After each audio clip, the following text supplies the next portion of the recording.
Squares of integers, also known as perfect squares. Here are the first 15 perfect squares, absolutely beautiful numbers. Certainly know the first 10. Those first 10 you just have to know inside out, forward and backwards. You have to know them cold. And knowing and recognizing the last 5 will save you time on the harder math problems, so it's really a good idea to know this whole list. Let's think about one square a little more. For example, 12 squared equals 144. Let's find the prime factorization of this. Well, of course, 144 equals 12 times 12. Each factor of 12 is 2 times 2 times 3.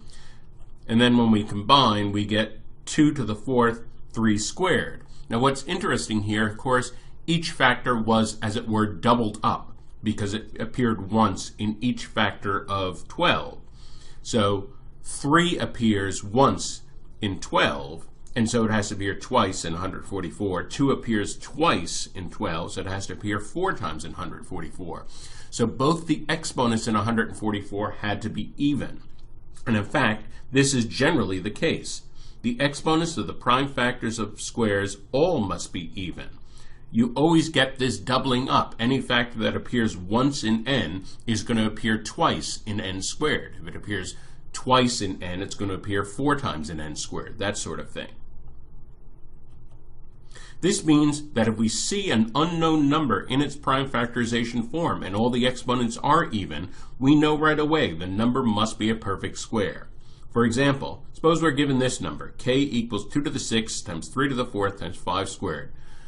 Well, we don't know what that number is. It's probably a big number, but we can tell right away just by looking at the prime factorization that is definitely a perfect square because 6, 4, 2, all those exponents are even numbers. Right away we can tell that. And in fact, we can go a little bit further here.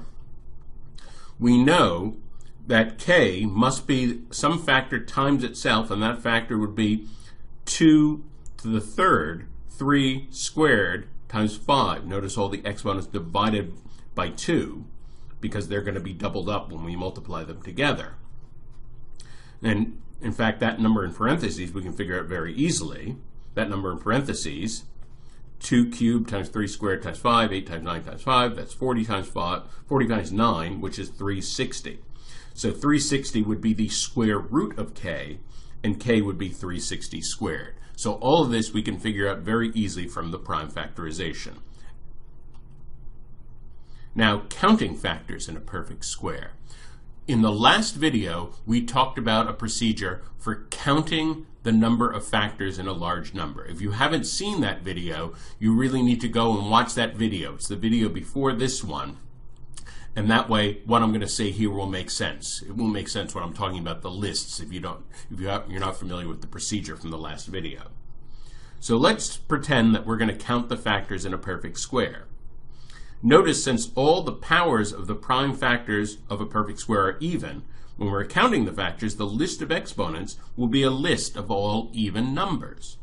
Then when we add 1 to each number on the list to get the second list will be a list of all odd numbers, because of course when you add 1 to an even number, you get an odd number.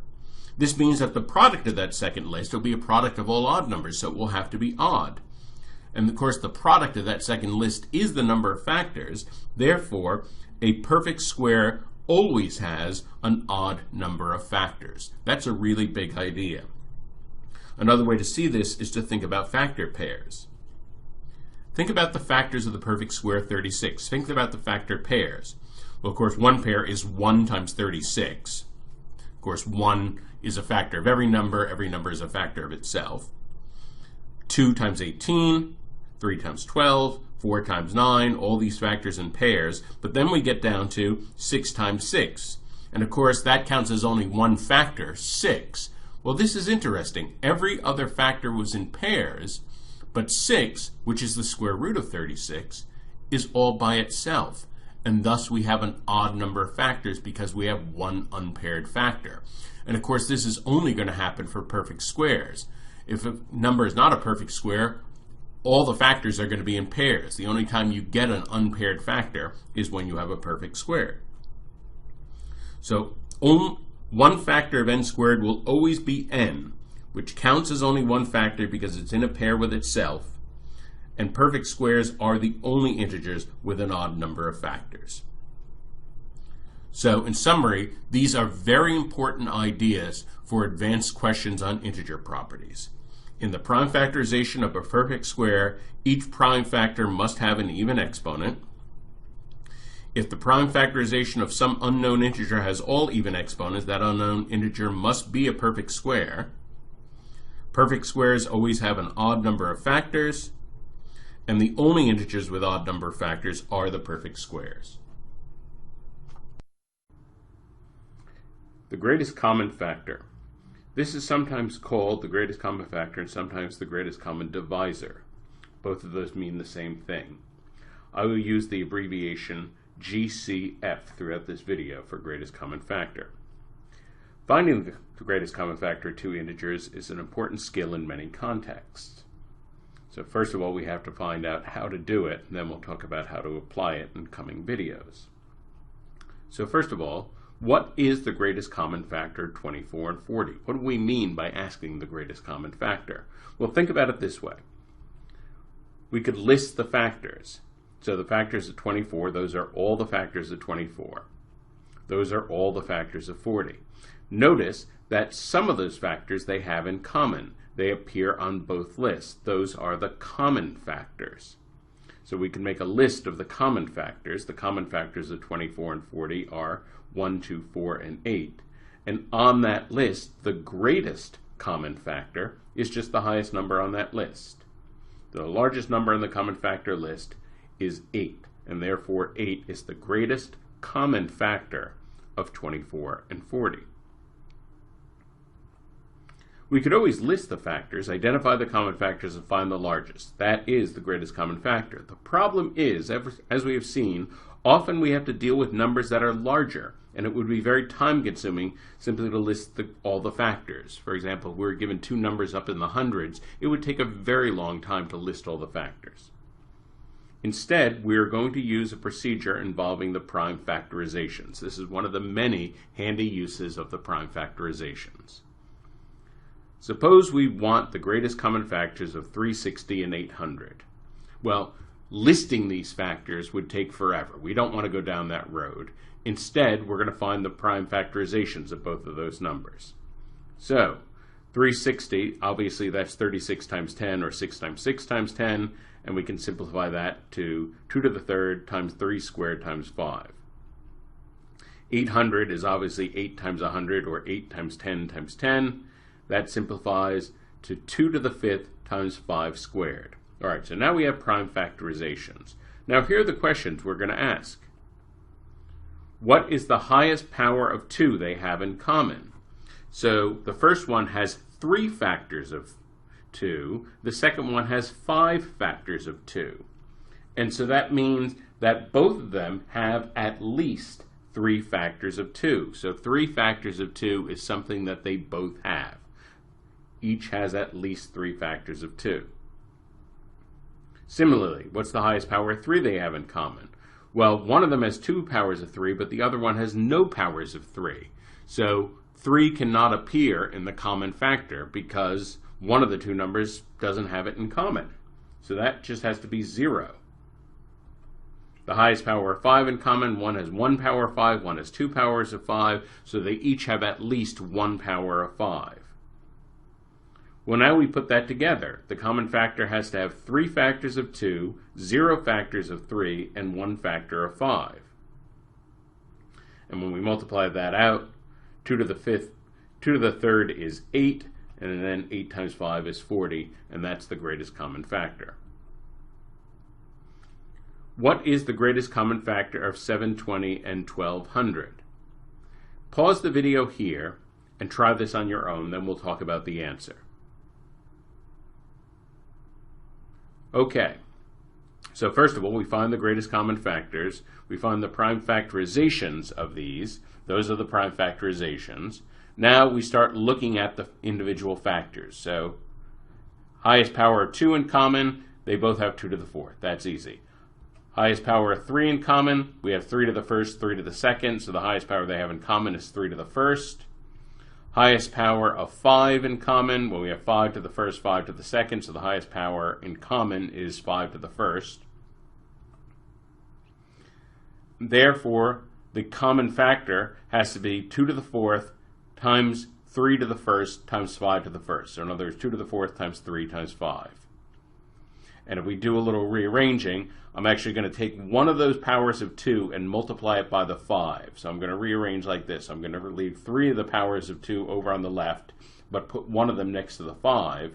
And that allows me to do 2 times 5, which is 10. And of course, it's easy to multiply by 10. 2 to the 3rd is 8. 3 times 8 is 24. So it's 24 times 10, or 240. And that is the greatest common factor. In this video, we talked about what the greatest common factor is. We find the common factors of the number, and of all the common factors, the greatest common factor is the largest number on that common factor list. We talked about how to use the prime factorization of two numbers to find the greatest common factor. And indeed, most of the times when you have to find the greatest common factor on the test, it will be larger numbers, and you will have to use the prime factorization method. Now, we haven't talked at all about why you would want to find the greatest common factor. I'll just point out here, we will talk about the single most important use of the greatest common factor in the next video. We use the greatest common factor to find the least common multiple. So that's coming up in the next video lesson.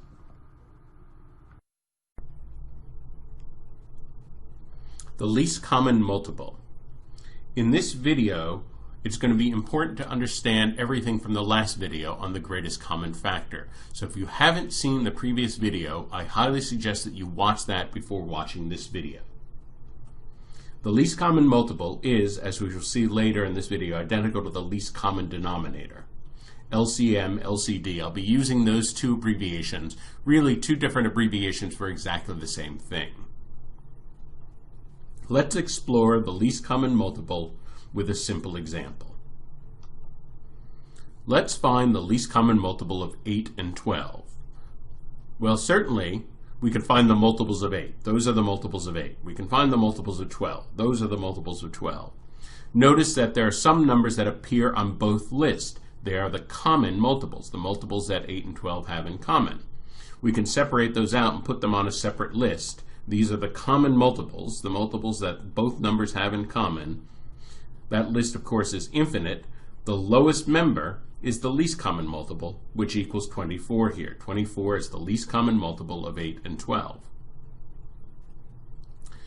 Notice that the product of the two numbers is always one of the common multiples, but often is not the least common multiple of the two numbers. For example, the product of 8 and 12 is 96. That was on the common multiple list, but it was not the least common multiple. In fact, the least common multiple is much smaller than that product. Of course, we always can list the multiples to find the least common multiple, but if the numbers are large, listing might be an impractical scenario. We need a shortcut, especially since the test is absolutely not going to ask you to find the least common multiple of 8 and 12. It's going to ask you about 3-digit numbers, so we need some kind of shortcut here. Not surprisingly, the shortcut involves the prime factorization of the two numbers, as well as finding the greatest common factor. So suppose we have to find the least common multiple of 24 and 32. Already a slightly more sophisticated problem. Well, certainly we can find the prime factorizations and the greatest common factor.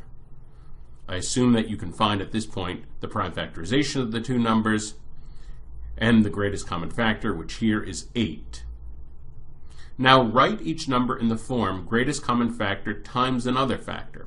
Well, 24 is clearly 8 times 3. 32 is 8 times 4. The least common multiple is the product of those three factors, 8 and 3 and 4. Of course, that's 8 times 12, that's 96. That's the least common multiple of 24 and 32. So that basic procedure, which I've demonstrated here, now I can demonstrate it in a general form, in a symbolic representation. Let m and n be the two numbers whose least common multiple we want to find. Let g be the greatest common factor of these two numbers.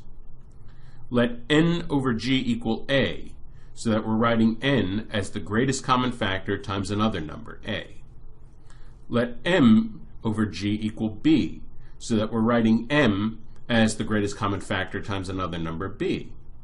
Well then, the least common multiple is just g times a times b. In other words, the greatest common factor times those leftover factors in each of the numbers.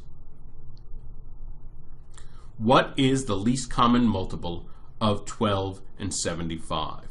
I recommend that you pause the video here and work on this on your own, and then I'll give the solution.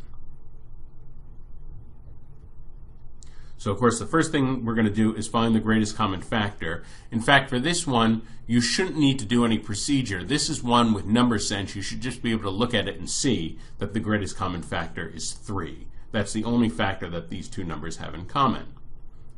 Now of course, 12 equals 3 times 4, 75 equals 3 times 25. Those are the three factors we multiply together. The least common multiple is 3 times 4 times 25. Well, very convenient, 4 times 25 is 100.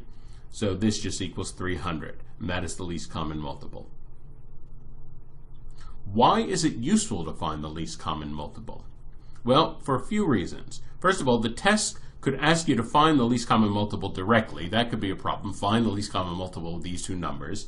And sometimes word problems can ask for the least common multiple in hidden ways. So for example, something along the lines of, hot dogs are sold 12 to a pack, but hot dog buns are sold 8 to a pack. What is the least number of hot dogs or the least number of buns that you'd have to buy so that you'd have a bun for every hot dog, that sort of thing. If you're matching things that come in sets of different sizes, often that is a least common multiple question in disguise.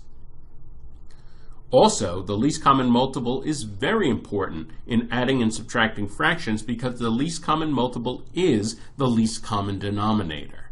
And of course, when you're adding and subtracting fractions, you have to find a common denominator, and especially if you're trying to do it quickly without a calculator, it is convenient to find the least common denominator. Here's a fraction problem. Pause the video here, try and work this out on your own, and then I'll talk about the solution. So the first thing we're going to do is find the greatest common factor. And again, the greatest common factor here, you should not need a procedure. Just with number sense, you should be able to see that the greatest common factor is 5. Clearly, 10 is 5 times 2, 35 is 5 times 7. Multiply those three factors, and we get 70. That is the least common multiple, which is the least common denominator. 70 is the least common denominator. So we want to give each one of those fractions a denominator of 70. So that means that the first one will multiply by 7 over 7. The second one will multiply by 2 over 2. We'll get 7 over 70 minus 2 over 70. That gives us 5 over 70, which we can simplify to 1/14. And that is the actual answer that would appear on the test. Some further tips on the least common multiple. If a is a factor of r, then the least common multiple of a number and its multiple of a factor and the number of which it is a factor must be r. So for example, the least common multiple of 8 and 24 has to be 24. That's very important. Another important thing, if it's obvious that a and b have no factors in common greater than 1, in other words, the greatest common factor is 1, then the least common multiple would have to be their product, a times b. So for example, the least common multiple of 7 and 15 must be 7 times 15. And again, this is the type of thing you should just be able to see. You shouldn't have to follow any procedure to see that 7 and 15 have no factors in common. Now, related to this, I've outlined a procedure here. Do not rely on this procedure as your only method of finding the least common multiple. You must develop your intuition. And this is a really important point. If your only strategy for the integer properties is memorizing procedures, you are absolutely guaranteeing that you will have a mediocre performance in math on the test. To have an above average performance, you must develop some number sense. I'm going to recommend an exercise that will help build number sense related to these skills. Every day, pick a pair of 2-digit numbers. Perhaps you can generate them randomly, pick them out of a hat, or get a calculator to generate them. Perhaps you can get a friend to pick them randomly for you. Get the pair of numbers, then in your head, without writing anything down, do your best to figure out the greatest common factor and the least common multiple. When you have your best guesses, then follow the whole procedure outlined here to find these values to check yourself. If you do this with a friend or a study partner, you can quiz each other and check each other's work. And of course, the point is to develop your mental math abilities, develop your intuition, so that sometimes you'll just see the greatest common factor. You won't have to rely on a procedure to get it. In summary, we talked about what the least common multiple is and how to find it from listing factors. We talked about how to find the least common multiple using greatest common factor. We pointed out that the least common multiple is the least common denominator, and this simplifies fraction addition and subtraction. We talked about some further tips for the least common multiple, and we outlined an exercise for building number sense and intuition for the greatest common factor and the least common multiple. And once again, one of the very best things you can do for yourself on the math section is to develop your number sense. In this lesson, I will formalize something that I suggested in the last lesson about the relationship between greatest common factor and least common multiple. Let's begin with a numerical example finding the greatest common factor and least common multiple of 18 and 24. First, we find the prime factorizations. Of course, 18 is 2 times 9, break that into prime factors. 24 is 4 times 6, break that into factors. Those are the two prime factorizations. The next step is to identify common factors, and they each have at least one factor of 2 and one factor of 3. So 2 times 3, those are the common factors. The greatest common factor is the product of those. 2 times 3 equals 6. That is the greatest common factor of 18 and 24. Now, to construct the least common multiple, we could either use all the factors in 18, those 3 factors, in addition, the 2 extra factors in 24, the 2 times 2, or we could use all the factors in 24 and in addition all the extra factors of 18, which would just be the extra 3. Either way, this is going to lead to 2 times 2 times 2 times 3 times 3, which is 8 times 9, which is 72.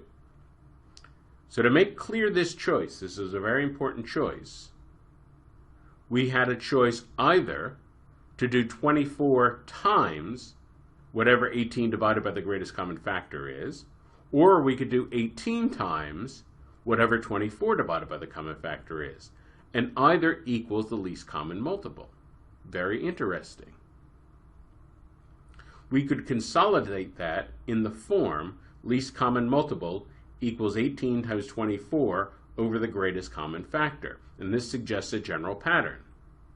More generally, we could say that for any two integers p and q, the least common multiple equals p times q divided by the greatest common factor. So this is the formula that very elegantly unites all these ideas. We have to be extremely careful with this formula because this formula, even though it's correct, invites a certain mathematical misunderstanding, a certain misconception about fractions. The danger of this formula is that a student might be tempted to make the horrible mistake of performing the multiplication first. More than most other contexts, it is very important to cancel here before we do any multiplying. You see, the misconception that people have is when they see that multiplication in the numerator, they assume that it is one of God's absolute commandments that they have to do that multiplication first. And that is a complete misconception. That is a misconception that will get you in big trouble on the test. So please do not fall for that misconception. That's going to lead to horribly big numbers that make your life much more difficult than it has to be. This is a formula that absolutely invites do the cancellation first. Get the numbers smaller first. Divide either p by the denominator or divide q by the denominator, either way, to make your life easier. To show you an example, let's find the least common multiple of 48 and 75. The greatest common factor is 3. So we'll put this together. The least common multiple, p times q over greatest common factor, 48 times 75 equals 3. So fraction misconception number 1, of course it would be a huge strategic mistake to perform the multiplication of 48 times 75 first. That would be a huge mistake. We want to perform the division by 3 first. Fraction misconception number 2 is that some people think that we have to divide both the 48 and the 75 by 3. That is another fraction misconception. When we divide by 3, we only divide once. We can divide either the 48 or the 75. We do not divide both. And if you're having trouble with the rules of fractions here, I strongly suggest that you go back and watch some of the videos that discuss fractions. So in this problem, I'm going to choose to divide the 75 by 3. That gets me down to 48 times 25. And the reason I did that is I can now use the doubling and halving trick. I'm going to double 25, which is 50, and take half of 48, which is 24. So now I have 24 times 50. I'm going to double and halve again. I'm going to take double of 50, which is 100, and half of 24, which is 12. That gives me 12 times 100. Well, that I can do without a calculator. 12 times 100, that's 1200. That is the least common multiple of 48 and 75.